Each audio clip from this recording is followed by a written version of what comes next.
Hello everyone, Miss Karen here for Little Discoveries Water. Water is everywhere. It's up in the sky and the clouds, and it comes down as rain. That's right. We take a bath in water, we drink water, and now we're gonna see if we can learn some more things about water. Our first experiment here, you should have had 2 cups of liquids in it. One, we have water, but it's green. I just put a little bit of food coloring in it. Now, if you want some more water with different colors, you can definitely do that. If you have other food coloring at home, you can get a couple of other cups and put a little bit of water and food coloring in it. And our other cup actually looks kind of like water, doesn't it? But it's actually some baby oil. So if you want to do this some more, you can always grab some baby oil at the store, or if you have some in your house to do this a little more. And you're going to need this. It's called a pipette. This is what we're going to use to grab. You're going to squeeze the end here and watch this. Whoa! Look at that. It grabbed our green food coloring. And once you have your green food coloring, or your green water with food coloring, we're gonna take our oil. You're gonna put some drops in it. Let's see if I can. There you go, so you can see it. Can you see that?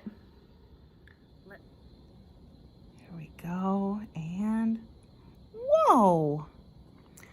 What's happening? Oh! Ooh, let's see if we can make that happen again. Did you see how those two joined?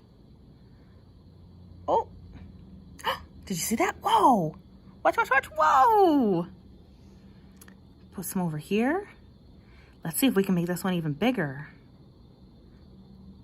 But,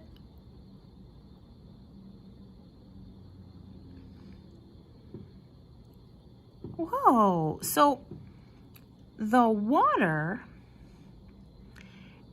is attracted to the other water. There it goes again. Look how they're making bigger drops. But why doesn't it mix with the oil? Woohoo!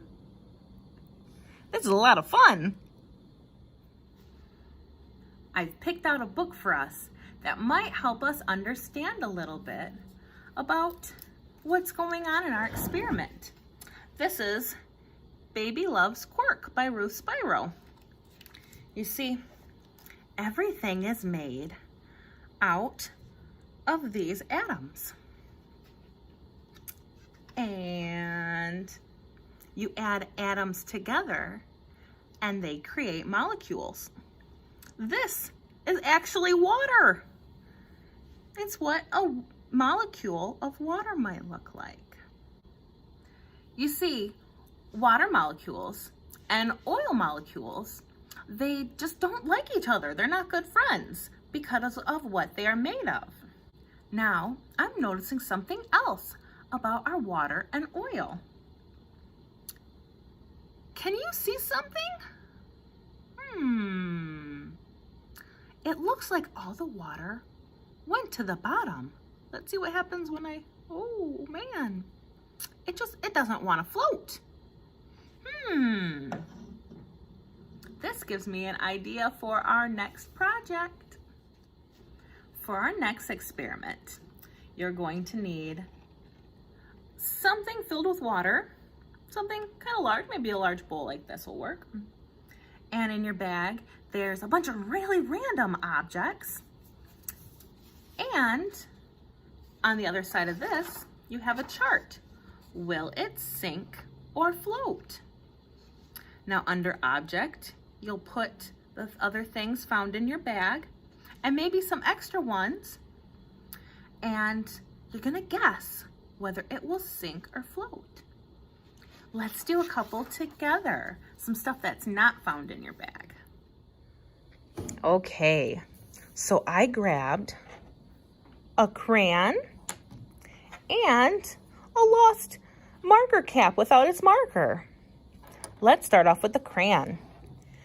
Do you think It will sink or float. Do you have a guess? Let's test it out. It sunk. It went right to the bottom. So, on our chart, we're going to put a big X here. Now, what about our marker cap?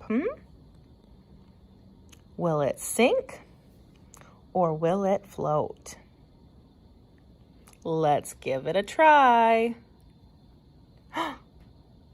It's floating. Let's take another look. Whoa. You see? Our crayon is down there and our marker is still up there on top of the water. So I'm going to put down a nice big X for float.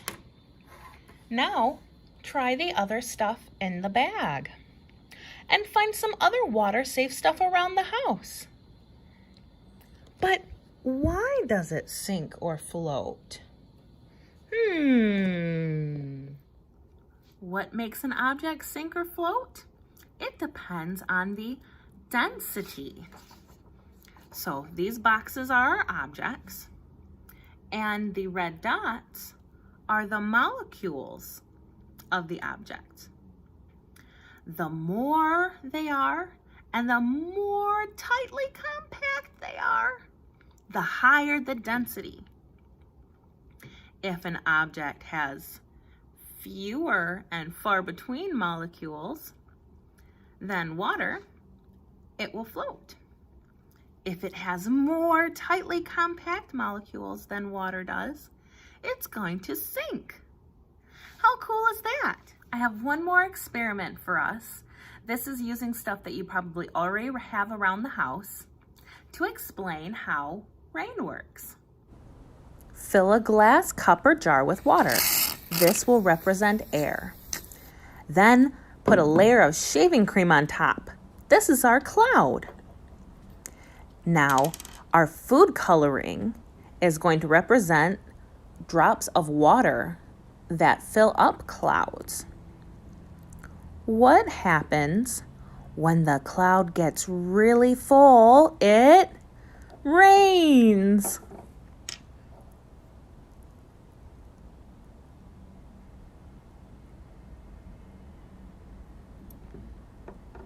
As water from the earth makes its way up into the sky, it forms clouds. And when those clouds get too heavy with water, that's when we get rain.